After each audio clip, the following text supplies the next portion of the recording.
पलटू राम ने विश्वास मत हासिल किया था। उसी दिन आपको याद होगा कि 3 जो विधायक थे राजद के, वो टूट के चले गए थे पलटू राम के साथ। हैदराबाद ले जाया गया था विश्वास मत के पहले कांग्रेसी विधायकों को, तो उसमें भी उन्होंने कुछ आनाकानी की थी, नहीं जा रहे थे। गौतम के बारे में चर्चा है कि वो दलित समुदाय से आते हैं, तो हो सकता है उनको भाजपा सासाराम सुरक्षित सीट से लोकसभा का टिकट दे दे। टिकट मिल जाएगा वो तो खुश रहेगा, लेकिन जिसको टिकट नहीं मिलेगा वो फिर दूसरी पार्टी से बात करने लगेगा।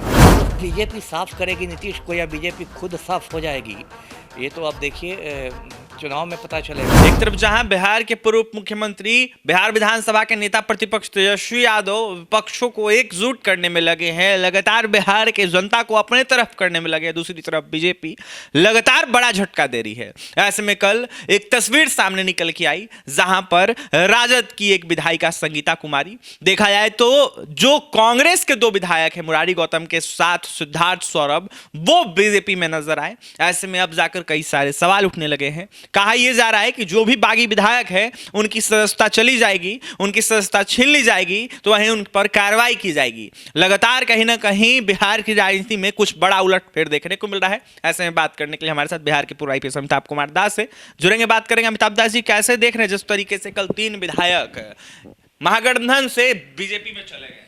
देखिए, ये तो पूरा मौसम ही चला है टूटने फूटने का, है ना। इसकी शुरुआत तो यदि बिहार के संदर्भ में कहें तो 12 फरवरी को ही हो गई थी, जिस दिन पलटू राम ने विश्वास मत हासिल किया था। उसी दिन आपको याद होगा कि 3 जो विधायक थे राजद के, वो टूट के चले गए थे पलटू राम के साथ, है ना।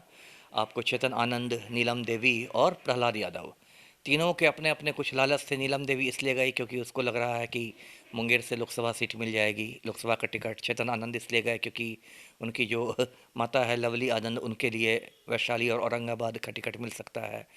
प्रहलाद यादव की कोई और वजह होगी। तो टूटने फूटने का भी मौसम है। और अभी फिर जो दर्शकों को बता दूं, आपने ही बताया कि कल 3 विधायक महागठबंधन के टूट गए हैं, भाजपा में गए हैं। एक तो विक्रम के सिद्धार्थ सौरभ हैं, एक संगीता कुमारी हैं, और एक कांग्रेस के मुरारी गौतम है जो मंत्री भी थे। अब देखिए, तीनों के अपने अपने, सिद्धार्थ सौरभ तो शुरू से थोड़ा गाल फुलाने के मूड में थे। जब हैदराबाद ले जाया गया था विश्वास मत के पहले कांग्रेसी विधायकों को, तो उसमें भी उन्होंने कुछ आनाकानी की थी, नहीं जा रहे थे।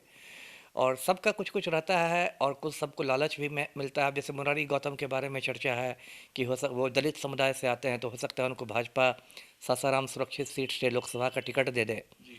हो सकता है ऐसा ही कुछ आश्वासन सिद्धार्थ सौरभ को मिले हो, संगीता कुमारी को मिले हैं। देखिए, अब हम लोग की राजनीति जो इतनी सिद्धांत विहीन हो गई है कि इसमें लोग उसूल से कोई काम नहीं करता है। ये लोग सब, मतलब सब नहीं, 99% जो राजनेता हैं वो मतलब मौका परस्त हैं, अवसरवादी हैं, सत्ता लोभी टाइप। हाँ सत्ता लोभी हैं, एक डगरा के बैगन है, कब किधर लुढ़क जाए, कब किधर आ जाए।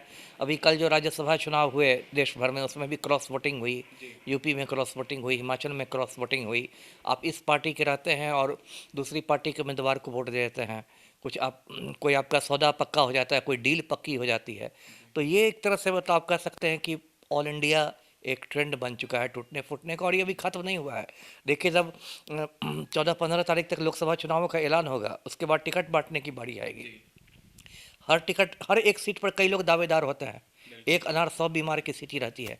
जिसको टिकट मिल जाएगा वो तो खुश रहेगा, लेकिन जिसको टिकट नहीं मिलेगा वो फिर दूसरी पार्टी से बात करने लगेगा। आपको याद होगा दर्शकों को कि पिछली चुनाव में मुकेश सहनी तेजस्वी के प्रेस कॉन्फ्रेंस के बीच से उठ के चले गए थे और फिर एनडीए की तरफ चले गए थे, क्योंकि जो जितनी सीटें वो चाह रहे थे उतनी सीटें नहीं मिली थी। अब फिर चर्चा है कि इस बार फिर वो तेजस्वी के साथ आ रहे हैं। तो ये लोग डगरा के बैगन सब हैं, कब कोई लुढ़क के उधर जाए, कोई लुढ़क के इधर जाए, जनता से किसी को मतलब है नहीं। नीतीश कुमार के राजनीतिक कैरियर पे क्या लगता है अमिताभ दास जी, जिस तरीके से बिहार की राजनीति में उहापोह की स्थिति देखने को मिल रही है, क्या असर पड़ेगा? नहीं, नीतीश कुमार तो अब क्या मैं कहूँ, तो करियर के अभी एकदम ढलान पर हैं, बड़ी तेज़ी से फिसलते जा रहे हैं।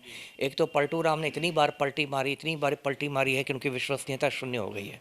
यदि उन्होंने अपनी विश्वसनीयता बचा के रखी होती ना, तो जो विपक्ष का इंडिया गठबंधन बना है उसका उनको संयोजक बनाया जा सकता था। लेकिन उन्होंने तो पलटी मार मार के अपनी विश्वसनीयता ऐसी ख़त्म कर दी है कि अभी से चर्चा हो रही है कि दोबारा पलटी मार सकते हैं, है ना, फिर आ सकते हैं महागठबंधन के साथ। तो इतना ज़्यादा आप जब आप क्रेडिबिलिटी लूज़ कर देते हैं तो क्या होगा। ऐसे भी उनकी पार्टी जो है वो 45 विधायकों वाली पार्टी तीसरे नंबर पर है। वो तो जोड़ तोड़ करके अपना मुख्यमंत्री बने हुए हैं, लेकिन आप संख्या बल के हिसाब से देखें तो राजद और भाजपा के बाद तीसरे नंबर की पार्टी जदयू है। तो अब तो नीतीश कुमार के इधर बहुत सारे स्वास्थ्य पर भी बहुत सारे सवालिया निशान लगने लगे हैं। तो समझिए कि वो अब तो ऐसी भी चर्चा है सत्ता के गलियारों में कि जो नीतीश कुमार के बेटे हैं निशांत सिन्हा, पलटू पुत्र जो हैं उनको राजनीति में लाने की मतलब तैयारियां चल रही हैं, ऐसी भी चर्चाएं हैं जी। तो क्या लगता है नीतीश कुमार को साफ कर देगी बीजेपी? अब बीजेपी साफ करेगी नीतीश को या बीजेपी खुद साफ हो जाएगी, ये तो अब देखिए चुनाव में पता चलेगा, है ना। भाजपा तो देखिए सिर्फ नीतीश ही को, सारे क्षेत्रीय दलों को भाजपा तोड़फोड़ मचाती रहती है। जैसे महाराष्ट्र में उसने शिवसेना को तोड़ दिया, उद्धव ठाकरे के शिवसेना को तोड़ दिया, एकनाथ शिंदे को तोड़ के अपने साथ ले आए। कभी किसी पार्टी को तोड़ेंगे, अभी कल ही यहाँ से 2-3 विधायक ही बिहार में तोड़े गए हैं। तो भाजपा तो चाहती है कि टूट फूट बचा के, चाहती है कि एक अकेली पार्टी देश में वही रह जाए, लेकिन जनता हमेशा ऐसा नहीं चाहेगी। तो वो चुनाव के नतीजों के बाद पता चलेगा क्या होगा। देखिए, वो चुनाव के नतीजे के बाद पता चलेगा क्या होगा। जनता ऐसा नहीं चाहती है, लेकिन भाजपा तोड़ फोड़ की राजनीति करती है। ऐसे में बीते दिनों जिस तरीके से उद्धव गुट को तोड़े थे, ऐसे में बिहार में भी लगातार तोड़ फोड़ की राजनीति कर रही है भाजपा, और कहीं ना कहीं तमाम अनेक जगहों पर बस यही भाजपा करते रहती है। ऐसे में क्या होगा 24 और 25 के चुनाव में देखने वाली बात होगी। लेकिन फिलहाल बीजेपी लगातार महागठबंधन को कमजोर करने की कोशिश कर रही है। लगातार देखा जाए तो जो महागठबंधन दल के विधायक हैं उनको तोड़ने की कोशिश कर रही है, और इसका जीता जागता उदाहरण लगातार देखने को मिल रहा है। 12 तारीख से इसकी शुरुआत हो गई, कल भी 3 विधायक टूटे। ऐसे में अब देखने वाली बात यह होगी कि बिहार की राजनीति में क्या कुछ तस्वीर सामने निकल के आती है। बिहार के पूर्व IPS अमिताभ कुमार दास क्या कुछ कह रहे थे तीनों विधायक को टूटने को लेकर, आपने सुना है। और भी तमाम खबरों के लिए MBC 24 के साथ बने रहे। पटना से सहयोगी अमित के साथ अभिषेक की रिपोर्ट।